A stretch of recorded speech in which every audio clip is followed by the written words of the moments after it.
सबको जय मसीह की प्रभु यीशु मसीह के नाम में प्रभु को धन्यवाद देते हैं। प्रभु का आभारी है। प्रभु ने आज के दिन में प्रभु ने सहायता किया संगति में जुटने के लिए और प्रभु को धन्यवाद देते हैं। आइए हम आज का अध्ययन के लिए फिर हम अपना पाठ को हम अध्ययन करेंगे। भजन का किताब उसका 1 अध्याय उसका 3 वचन, साम चैप्टर 1 वर्स 3। वह उस वृक्ष के समान है जो बहती नालियों के किनारे लगाया गया और अपनी ऋतु में फलता है और जिसके पत्ते कभी मुरझाते नहीं। इसलिए जो कुछ वह पुरुष करे वह सफल होता है। अभी यहाँ पर लिखा हुआ है, इसीलिए जो कुछ वह पुरुष या स्त्री करे वह सफल होता है। सफलता सक्सेस जो है मनुष्य का जीवन में एक सबसे बड़ा संपत्ति है। या हर व्यक्ति हर इंसान संसार में सफल होना चाहता है, लेकिन यहाँ पर सफलता का कुंजी यहाँ पर हम देखते हैं वचन में। क्योंकि देखिए, अगर मैं सफल होता हूँ, मेरे पास सब कुछ है, मेरे पास कोई कमी घटी नहीं है, मुझ में कोई प्रकार का आ, कुछ कमी घटी नहीं है, लेकिन फिर भी अगर मेरे जीवन में अगर प्रभु नहीं है, मेरे जीवन में प्रभु का वचन नहीं है, तो मैं क्या हूं? सब कुछ मेरा जीवन में क्या है? व्यर्थ है। देखिए, मत्ती की किताब में वहां पर लिखा हुआ है 12 अध्याय में, मत्ती का किताब उसका 12 अध्याय में, सफलता ही सब कुछ नहीं है। अगर संसार में हम सब कुछ हासिल तो कर सकते हैं या करते भी हैं और लोगों ने किया भी है, लेकिन लेकिन वचन क्या कहता है? देखिए, 12 अध्याय मत्ती रचित सुसमाचार, मैथ्यू चैप्टर 12 वर्स 36। सॉरी बेटा, एक मिनट। मत्ती की किताब 12 अध्याय यहाँ पर कहता है कि अगर हमारा जीवन में अगर सब कुछ अगर हमने हासिल किया है, सारा जगत को मैंने प्राप्त किया है, लेकिन अगर मैंने आत्मा को गुमाया है तो मुझे क्या लाभ? मत्ती की किताब में है ना। तो सफलता ही सब कुछ नहीं है। संसार में से बहुत से लोग हैं, सब कुछ हासिल किया हुआ है, कोई कमी घटी नहीं है। संसार के सुख, संसार की सुविधा, संसार का जितने भी जो साधन है, सब कुछ उनके पास है। लेकिन वचन कहता है प्रभु हमारे पास नहीं है, या प्रभु का शांति हमारे पास नहीं है, वो व्यक्ति कभी सफल नहीं हो सकता है, नहीं होता है। मैं ऐसा व्यक्ति को जानता हूँ, करीबी से जानता हूँ उस व्यक्ति को मैं। वो भाई वो कहता है कि मैं 1.5 लाख का डनलप में मैं सोता हूँ मैं, क्योंकि उनका जो सोने का जो बिस्तरा है ना, ऊपर का डनलप, और एक 1.5 लाख का डनलप है वो भाई बोलता है कि भाई मुझे वहां पर नींद नहीं आता है। संसार के धन दौलत से, संसार के सुख सुविधा से, संसार की तमाम बातों से हम हमारे लिए एक पल का चैन या शांति हम कभी खरीद नहीं पाते हैं। इसीलिए सफल वो व्यक्ति है या सक्सेस वो व्यक्ति है जो जिसके पास प्रभु है, जिसके पास उद्धार है, जिसके पास आशा है कि हमारा प्रभु यीशु मसीह मुझे लेने के लिए आने वाला है। तो यहाँ पर हमारे जो अध्ययन में हम पढ़ते हैं, पहले हमने पढ़ा क्या ही धन्य ही वो व्यक्ति इस दो दुष्टों की युक्ति पर नहीं चलता है। हमने देखा हम और आप संसार के सारे संसारों के मनुष्य के बीच में हम और आप बहुत ही धन्य के लोग हैं। हम और आप बहुत ही धन्य के लोग क्यों हैं? क्योंकि हमारे पाप को क्षमा किया हुआ है, हमारे अपराध को मिटा दिया है, और परमेश्वर हमारी अपराध की, हमारे गुनाहों की लेखा अभी हमसे लेने वाला नहीं है, क्योंकि मसीह यीशु में दंड की आज्ञा नहीं है। इसलिए प्रियो, हम चाहे गरीब हो, चाहे धनी हो, चाहे कोई भी किसी भी स्थिति में क्यों न हो, हम और आप संसार के मनुष्य में से सबसे धन्य के लोग हम और आप हैं। और हमने ये भी देखा कि वो धन्य के व्यक्ति उनको क्या करना है, वो उनका चाल चलन है ना, और उनका गवाही उनका संगति कहाँ पर है, कैसे हैं, इस बात को भी हमने देखा। हमने कल देखा धन्य का व्यक्ति वो व्यक्ति है जो परमेश्वर की व्यवस्था से, प्रभु की वचन से प्रसन्न रहता है और उस वचन को रात दिन ध्यान करते रहता है। आज हम देखेंगे 3 पद में उसका परिणाम और उसका इनाम क्या होता है। वो कहता है वह उस वृक्ष के समान है जो बहती नालियों के किनारे लगाया गया है, अपने ऋतु में फलता है और जिसके पत्ते कभी मुरझाते नहीं है, इसलिए जो कुछ वह पुरुष करे वह सफल होता है। पहला कहता है वो वृक्ष के समान है जो बहती नाली के किनारे लगाए गए हैं।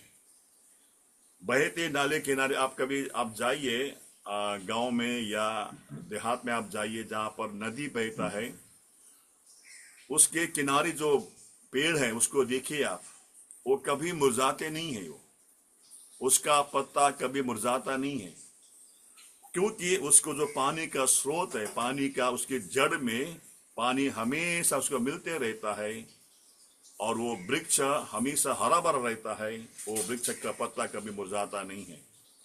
और वचन कहता है हम और आप भी जब व्यवस्था से हम प्रसन्न रहते हैं और वचन को ध्यानमन करते रहते हैं कि हम और आप भी उस बहते हुए नदी के किनारे लगाए हुए पेड़ के समान है पियो, हम कभी मुरझाते नहीं हैं, हमारा पत्ता हमेशा हरा भरा रहता है। कारण क्या मालूम है? देखिए वचन में इतना सामर्थ्य क्यों है, हमने कल भी देखा था, है ना। वचन के सामर्थ्य को आज भी 2 बात मुझे याद आ रहे बताने के लिए, उसको पढ़ेंगे। भजन की किताब 119 अध्याय में आइए, भजन की किताब 119 अध्याय, वहां पर 2 बात लिखा हुआ है। देखिए क्यों वचन में इतना सामर्थ्य क्यों है। क्योंकि हम और आप जब वचन में ध्यानमन करते हैं तो प्रियो, हम जो भी हम करेंगे वो सफल होता है, वचन कहता है। भजन की किताब 119 अध्याय और उसका 24 वचन, भजन की किताब 119 अध्याय उसका 24। तेरी चितौनियां मेरा सुख मूल और मेरे मंत्री हैं। यहाँ पर हिंदी में मंत्री लिखा हुआ है, लेकिन अगर आप, मुझे मालूम है तेलुगु में क्या लिखा हुआ है, इंग्लिश में लिखा हुआ है वो हमारा सलाहकार है। वचन हमारा आपका सलाहकार है, हमको सलाह देते हैं, एडवाइस देते हैं हमको। तो क्यों व्यक्ति सफल होता है मालूम है? क्योंकि जब हम वचन को हम पढ़ते हैं तो वचन के द्वारा हमको सलाह मिलता है, हमको एडवाइस मिलता है, क्या करना है, क्या नहीं करना है, क्या करने से मेरा काम खराब होता है और क्या नहीं करने से मेरा काम अच्छा होता है। ये सारी जानकारियां, ये सारी सलाह जो है, एडवाइस जो है, हम प्रभु के वचन में पाते हैं। तो यहाँ पर कहता है परमेश्वर का वचन हमारे आपके लिए मंत्री है, हमारे आपका सलाहकार है, जो हमको सलाह देता है। चाहे घर खरीदने में क्यों ना हो, चाहे शादी के विषय में क्यों ना हो, चाहे कोई भी काम करने के विषय में क्यों ना हो, हम जब प्रार्थना करते हैं परमेश्वर का वचन हमको सही सलाह देता है और जब वो काम हम करते हैं तो हमारा काम क्या होता है, सफल होता है। इतना ही नहीं है, और एक पढ़ेंगे बेटा, उसी का भजन का किताब उसमें 50 में क्या लिखा है बड़ा बेटा, 50 में 50 पद में, मेरे दुख में मुझे शांति उसी से हुई क्योंकि तेरे वचन के द्वारा मैंने जीवन पाया है। ये और एक बात है, जब जब हम और आप दुख में, संकट में होते हैं या क्लेश में होते हैं या निराशा में होते हैं या किसी बात से हम आहत होते हैं या हताहत होते हैं, तो परमेश्वर का वचन ही हमको उस समय में शांति देता है। ये वो ताकत है वचन के अंदर, वो सामर्थ है। हम कभी भी निराश में हम जाते हैं, हताहत होते हैं या हम निराश होते हैं, परमेश्वर का वचन ही हमको क्या देता है, शांति देता है हमको, है ना। इसीलिए परमेश्वर का वचन को हमको ध्यानमन करना है और परमेश्वर की वचन से हमेशा हमको प्रसन्न रहना है। और वो व्यक्ति कैसा है? वो व्यक्ति नदियों के किनारे लगाए हुए पेड़ के समान है। उसको पानी, उसको जड़ में उसको पानी मिलते रहता है। वो वृक्ष, वो पेड़ कभी मुरझाता नहीं है। उसका पत्ता हमेशा हरा भरा रहता है। अभी नीचे कहता है वहां पर, देखो क्या लिखा है वहां पर, इसीलिए जो कुछ वह पुरुष या स्त्री, दोनों को नाम हम यहाँ रख सकते हैं, जो कुछ वह करे, कौन? जो वचन को मानते हैं, वचन को ध्यान करते हैं, ऐसा व्यक्ति जो कुछ भी करेगा वो क्या होगा? सफल होगा। बाइबल में, वचन में ऐसे बहुत सारे व्यक्ति हैं जो सफल हम देखते हैं, है ना, सफलता उसने पाया हुआ है। उसमें से एक व्यक्ति है, एक या दो व्यक्ति को हम देखेंगे, आज संक्षिप्त देखेंगे, है ना, उसको देखेंगे, हम लोग पढ़ेंगे उसको। आइए, उत्पत्ति की किताब, उसका 39 चैप्टर, उसका 23 वर्स। जेनेसिस 39, जेनेसिस उत्पत्ति 39 अध्याय, उसका 23 पद, 23 वचन। जेनेसिस 39:23, उत्पत्ति की किताब। यूसुफ के पढ़ बेटा। यूसुफ के वश में जो कुछ था उसमें से बंदीगृह के दरोगा को कोई भी वस्तु देखनी न पड़ती थी, क्योंकि यहोवा यूसुफ के साथ था, और जो कुछ वह करता था यहोवा उसको उसमें सफलता देता था। देखिए यहाँ पर लास्ट में देखिए क्या लिखा है, जो कुछ यूसुफ करता था यहोवा उसको उसमें सफलता देता था। यूसुफ कौन है? हम सब जानते हैं, है ना। यूसुफ है याकूब का सबसे छोटा लड़का है वो। और यूसुफ के बारे में हमने, आपको शायद ध्यान में होगा, हमने बीच में हमने उसको ध्यान किया था, है ना। बहुत सारी बातें यूसुफ के जीवन में, मगर एक बात हम जानते हैं कि यहाँ पर लिखा हुआ है, जो जो काम यूसुफ ने किया परमेश्वर उसको उस काम में सफलता देता था। परमेश्वर ने हर एक उसके काम को सफल दिया, है ना। और वहां पर लिखा हुआ है, देखो कहां पर है वो? जेल में है। यूसुफ क्या है? वहां पर जेल में है। और यहाँ पर ऐसा लिखा हुआ है कि वो जेल का दरोगा जो है, वो कोई इसको टेंशन नहीं था दरोगा को, क्योंकि वहां पर कौन है? यूसुफ है। भले वो बंदी गृह में एक अपराधी के नाम पर बंद है वो, लेकिन उस जेल खाने के अंदर भी उसका, वहां जेल का दरोगा को कोई टेंशन नहीं है, क्योंकि उसको मालूम है यूसुफ कौन है, बहुत ही अच्छा व्यक्ति है ये। हाँ, उसमें जब अगर यूसुफ हमारे जेल में है तो कोई प्रकार का चिंता मुझे नहीं करना है। और यूसुफ के जीवन में एक बात मैं आपको, बहुत सारी बातें उसको नहीं बताऊंगा, एक ही बात बताऊंगा, यूसुफ क्यों सफल हुआ। यूसुफ अपने जीवन में क्यों सफल हुआ, एक ही बात बताऊंगा आपको मैं। देखिए उसको पढ़ेंगे, जेनेसिस की किताब 39 चैप्टर, उसका उसी का वचन 5 पद में। जब उसने जब से उसने उसको अपने घर का और अपनी सारी संपत्ति का अधिकारी बनाया, तब से यहोवा यूसुफ के कारण उस मिस्त्री के घर पर आशीष देने लगा, और क्या घर में क्या मैदान में उसका जो कुछ था सब पर यहोवा की आशीष होने लगी। यहाँ पर एक बात यहाँ पर लिखा हुआ है कि वचन 4 पद पर बेटा। तब उसकी अनुग्रह की दृष्टि उस पर हुई, और हाँ, वह उसकी सेवा टहल करने के लिए नियुक्त किया गया, जिससे उसने अपने घर का अधिकारी बना के अपना सब कुछ उसके हाथ में सौंप दिया। यहाँ पर लिखा हुआ है, यहाँ पर कहाँ पर लिखा हुआ है, यूसुफ का स्वामी ने देखा कि, वो लिखा कहाँ पर लिखा है बेटा? जब मालूम है इसको, ये ध्यान में नहीं होगा, मैं भूल रहा हूँ मैं। जब उसके स्वामी ने देखा, एक मिनट, पांच पे क्या लिखा है? फिर एक बार फिर पढ़ो, पांच पे पढ़ो एक बार, पांच पद में। और जब से उसने उसको अपने घर का और अपनी सारी संपत्ति का अधिकारी बनाया, तब से यहोवा यूसुफ के कारण उस मिस्त्री के घर पर आशीष देने लगा, और क्या घर में क्या मैदान में उसका जो कुछ था सब पर यहोवा की आशीष होने लगी। ठीक है, यहाँ तीन पर वो, तीन वचन में। हाँ, 3 में लिखा है, तीन तीन में। पढ़। और यूसुफ के स्वामी ने देखा कि यहोवा उसके संग रहता है, बस बस बस और बस जो बस, यहां पर देखिए, यीशु का स्वामी ने देखा, जो कुछ यीशु करता है उसमें उसको काम को सफल देता है। कौन देखा? ये यीशु का स्वामी ने देखा। ये क्या मतलब है मालूम है? ये हमारा आपका गवाही, हमारा आपका जीवन ये गवाही होना चाहिए दूसरों के लिए। जब दूसरे मेरे जीवन में देखता है, उसको ये बात का मालूम होना चाहिए कि ये जो व्यक्ति है ये दूसरा ही तरीका का व्यक्ति है। ये यूसुफ का स्वामी ने देखा, उसका परमेश्वर यहोवा जो कुछ वह करता है उसको हर काम में सफल देता है।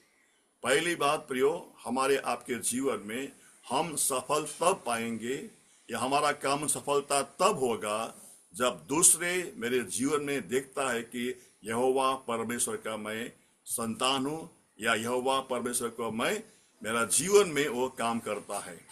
पहली सबसे बड़ी बात है हमारा आपका गवाही, हमारा आपका साक्षी, हमारा आपका विटनेस दूसरों के सामने प्रभु की महिमा का कारण बनना चाहिए। ऐसे बहुत से कारण यूसुफ के बारे में हम देखेंगे तो, लेकिन उसमें से एक कारण ऐसा मैं समझता हूं, यूसुफ का साक्षी, यूसुफ का विटनेस, यूसुफ का गवाही में कोई भी व्यक्ति उसके खिलाफ में उंगली खड़ा नहीं कर सकता था। यहां पर यूसुफ का स्वामी कौन है? वो अन्य जाति है, वो अन्य जाति है।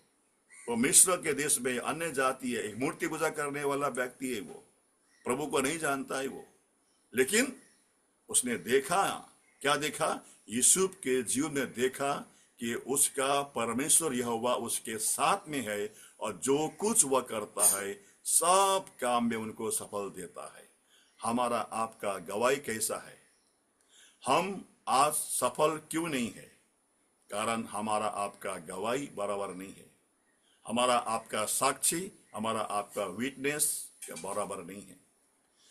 भजन की किताब 1 अध्याय का 1 पद हमने पढ़ा, हमारा हम कहां पर खड़े हैं, हमारा साक्षी कैसा है।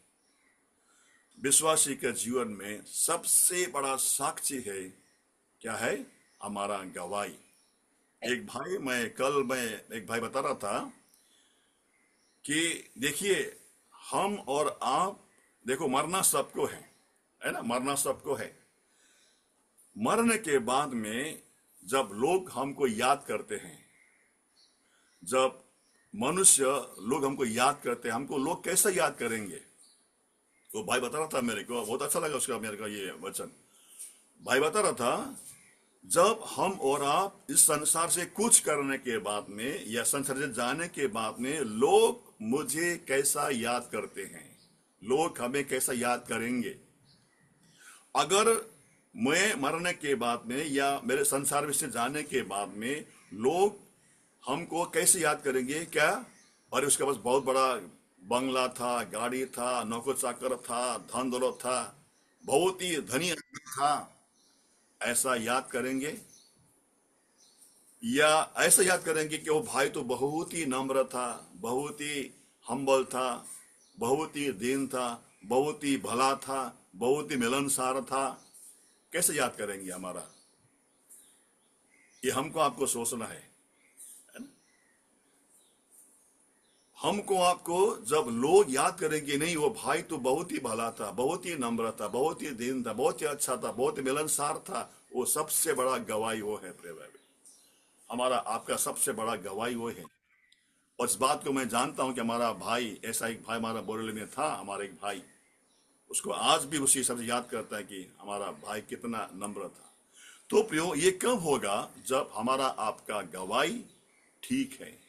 यहां पर देखिए, मिस्र के देश में, अन्य जाति के देश में, परदेश में, जहां पर उसका कोई भी नहीं है, अकेला है वहां पर वो, लेकिन उस मिस्र के देश में उसके स्वामी उसके बारे में गवाही दे रहा है कि मैंने देखा कि परमेश्वर तुम्हारे साथ में रहता है और जो कुछ तुम करते हो वो तुम्हारा काम सफल होता है।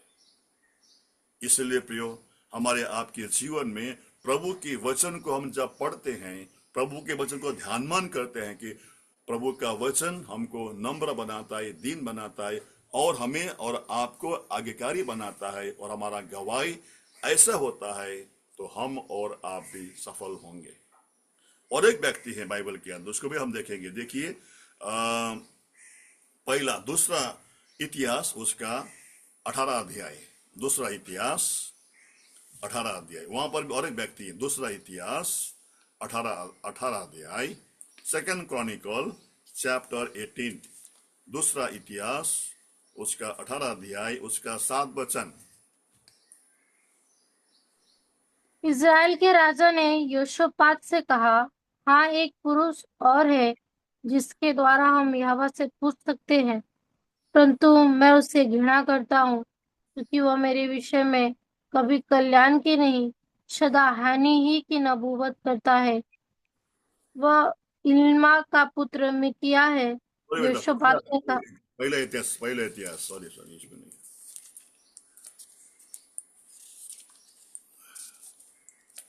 पहला इतिहास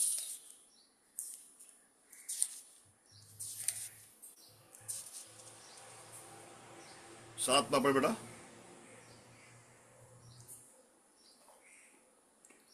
18 का 7। हाँ एक मिनट ना, एक मिनट। पहला इतिहास का किताब, उसमें राजा हिजकिय्याह के बारे में यहाँ पर लिखा हुआ है।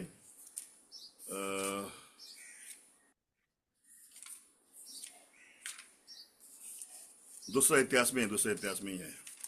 राजा हिजकिय्याह के बारे में वहां पर और एक व्यक्ति है जो राजा हिजकिय्याह के बारे में ऐसा दिखाता है वहां पर कि वो भी, उसके बारे में भी देखो वहां पर एक बात कहता है कि वो भी सफल व्यक्ति, जो भी वो करता था वो सफल होता था, वो है ना। यहाँ पर दूसरा इतिहास उसका, एक मिनट, हाँ ये किधर गया वो,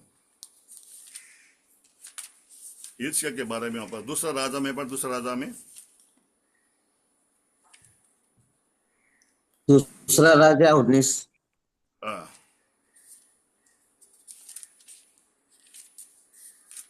बेटा, दूसरा राजा 20 अध्याय।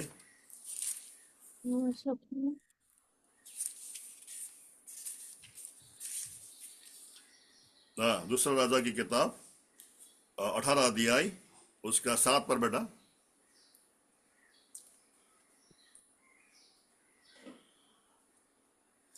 Second king chapter 18 verse 7।